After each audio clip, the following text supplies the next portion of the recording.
millones de dólares en los últimos años como pago de recompensas. Listo. Casi para ellos. Pero bueno, nuestro tema es la paz y no los falsos positivos. Sí. Hablemos un poco de qué va a pasar ahí, de qué se puede negociar. Nosotros estamos trabajando en la gobernación de Antioquia en un programa que se llama Preparémonos para la Paz.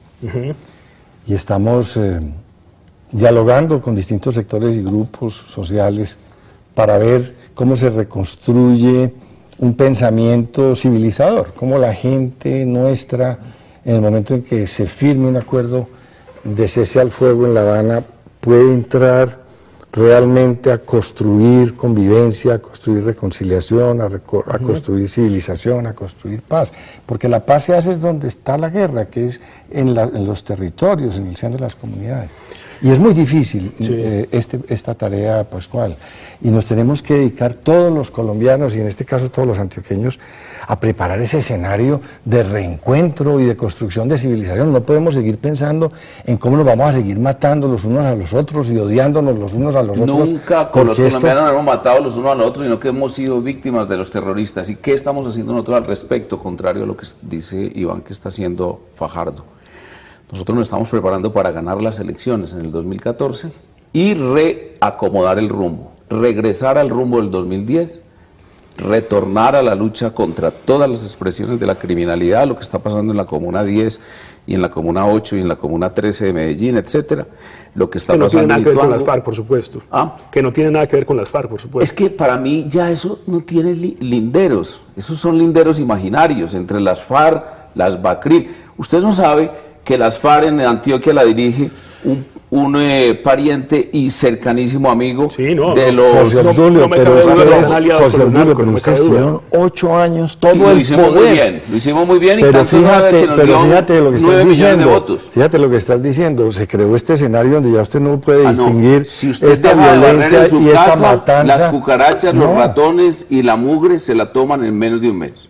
¿Y cómo contradecís vos el crecimiento de la FARC en los últimos 2 años del gobierno? Porque se le ha dado todo un ambiente de legitimidad. Por ejemplo, el crecimiento tiene nombres propios. Granda, esa muchacha bella de Holanda, toda la expresión chavista de Pero en los últimos 2 años del gobierno Uribe creció el accionar de las FARC. Se miren las acciones militares. Crecía o no crecía, siempre había la disposición de enfrentarlas, un contacto permanente desde las 5 de la mañana con la fuerza pública, un seguimiento a las labores de defensa de la comunidad en contra del secuestro. Yo no creo veo las informaciones yo no creo en esa estrategia. Es que empecemos por esto.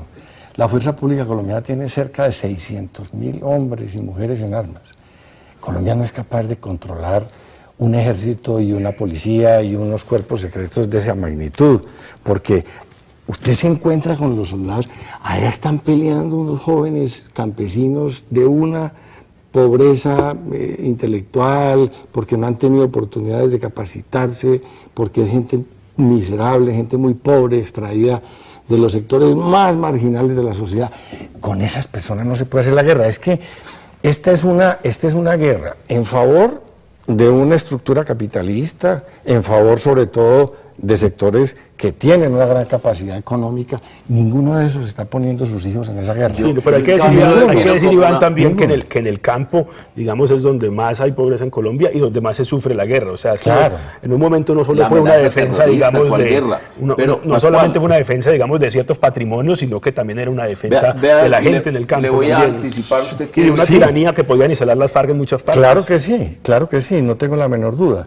Lo que pasa es que quienes están dando esa guerra, la están dando unas personas muy humildes que no saben por qué. Mira, el año pasado vinieron del norte de Antioquia cerca de 170 jóvenes destruidos por minas antipersonas. Si usted le pregunta a cualquiera de esos jóvenes, ¿usted por qué perdió sus miembros? No sabe. Porque las FARC sembraron minas, eso tiene nombre propio. Entonces yo lo que quiero llevar es a esto, José Obdulio, a que una guerra se gana cuando hay una convicción de los que están peleando la guerra. Pero aquí estamos mandando a pelear la guerra a personas que no saben por qué están peleando, y entonces es una guerra perdida. Si alguien tiene convicción de la necesidad y obligación de enfrentar al terrorismo, es la comunidad, y lo hacen en el Chocó, lo hacen en toda parte. Lo que pasa es que la amenaza terrorista es tan sangrienta y tan asustadora, por ejemplo, sembrando minas y aterrorizando y matando como en Bojayá, que la gente se atemoriza si no hay un ejército, una policía guiadas por un gran líder que no esté adulando a toda hora a las FARC y persiguiendo al ejército y a la policía, sino animando al ejército y a la policía. Esa mirada, José Obdulio, significa entonces que la derrota de las FARC o la derrota a las FARC por parte del Estado depende de un solo hombre, Depende del liderazgo, depende mucho del liderazgo y sobre todo colectivo. Pero es que eso nos dijeron al principio, y fueron 8 años de liderazgo y no terminaron la guerra, no terminaron esta situación tan dramática. Pero además es esto, para terminar los 4 años. Pero además, José Obdulio, es que llevamos 50 años con este cuento. Todos los presidentes llegan con la misma cantaleta. Nunca. Que van a defender el único presidente, señores televidentes, que llegó con la decisión inconmovible de ejercer con firmeza la autoridad, de aplicar el artículo 2 de la Constitución, es decir, que el Estado garantizara la vida, honra y bienes de los ciudadanos, fue el presidente Uribe. Y esa es la diferencia. Pero vea, le quiero decir lo siguiente, a usted le gustan las chivas, ¿cierto? Sí, ¿cuál es la chiva? Ahí mismo me pone, se estremece. Claro. No, tampoco. Ya hay un acuerdo para cesación bilateral de fuego. Bueno. Y lo aplican desde el 10. Y vamos a ver lo que es la anarquía de un país con, primero, zonas de reserva campesinas. Vamos a hablar de esa posibilidad de cese al fuego apenas volvamos de comerciales y vamos a hablar también un segundo de qué es lo que se va a negociar, que no hemos dicho absolutamente nada sobre eso. Vamos a comerciales y ya venimos.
Volvemos con la chiva que nos da José Obdulio, que parece que tiene muy buenas fuentes en La Habana. No sé esas de dónde. No, en La Habana, no en Colombia, que es donde se muele, donde se tiene que aplicar.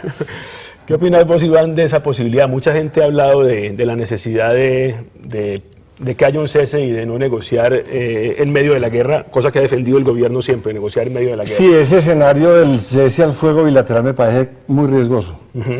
Porque entonces van a empezar a aparecer incidentes por todo el país, por todo el territorio, no sabemos provocados por quién, sí, por ejemplo, provocados por enemigos del proceso de paz, y entonces eso va a quitarle credibilidad al proceso. Me parece que es un escenario muy riesgoso el del cese al fuego bilateral. Hay que jugarle y apostarles al acuerdo final de cese al fuego y definitivo. Una pregunta para José Obdulio. Yo oía a Juan Carlos Vélez diciendo: nosotros no estamos fuera del todo del proceso de paz si nos garantizan que no va a haber impunidad y que no va a haber gente que cometió delitos de lesa humanidad haciendo política, nos metemos al uribismo. Y oigo también a José Félix Laforí decir, si Márquez dice que no va a delinquir más y reconoce a las víctimas, yo soy el primero en darle la bienvenida. Hay una especie de acercamiento de gente cercana al uribismo. Lo que pasa es que se les olvida que el presidente Uribe, el cuestionamiento principal que hace es a que la agenda del país, los temas de política agropecuaria, la economía, las libertades públicas, sean negociadas con la banda terrorista que comanda Timochenko. Hablemos de eso, de la negociación. Supuestamente hay un temario muy definido en el que yo veo el único punto, digamos, de fondo es el punto de desarrollo rural y agrícola, y lo que hablas de zonas de reservas campesinas, que es ahora lo que se está debatiendo. Lo otro es supuestamente narcotráfico, fin del conflicto, víctimas. El tema agrario, Pascual, a mí me parece que pues, es muy importante porque es lo que le va a dar una justificación a 50 años de levantamiento armado a la guerrilla. Pero yo creo que la clave no está ahí, la clave de la negociación está en la justicia transicional, que les puede garantizar a ellos volver a integrarse o integrarse a la sociedad civil sin tener que pagar unas condenas. ¿Estamos dispuestos a eso? ¿Está la sociedad colombiana dispuesta a ese perdón? El que está negociando y la otra... está añorando ver a Timochenko en el Congreso como su colega. Yo termino. Ese es un tema del presidente. Vamos a ver qué le propone al país al respecto. Y lo otro es el tema de la participación en política. Esos dos son los temas, a mi juicio, clave en este proceso. José Obdulio, y si la gente refrenda la participación en política de las FARC mediante un referendo, ustedes que hablan tanto del estado de opinión, ¿qué podrían decir ante eso? Si la gente dice, listo, vamos a pagar el precio de que esta gente cese en sus procesos penales o que cese su condena de cárcel y que de alguna u otra manera reconozcan las víctimas y en digamos, cualquier escenario nosotros estaremos allí y el presidente Uribe estará pidiendo que se aplique para las FARC una política universal de verdad, justicia y reparación, no inclusión en las actividades políticas, cero premios a la actividad terrorista durante 50 años. A mí me parecería muy interesante, Pascual, ver en la arena política al presidente Uribe encabezando una lista de Senado y a Timochenko encabezando del otro lado una lista de Senado. Ese es otro país. Timochenko no puede en ningún escenario encabezar una lista de Senado, tiene unas condenas por delitos de lesa humanidad, tiene órdenes de captura en Estados Unidos. Se nos acabó el tiempo, señores. Ese es un posible escenario. Volveremos a hablar también del tema de la paz, porque media hora es muy poco, pero ahí queda una especie de disyuntiva entre qué estamos dispuestos a ceder para que las FARC dejen de disparar y se metan en otro cuento. Buenas noches, muchas gracias.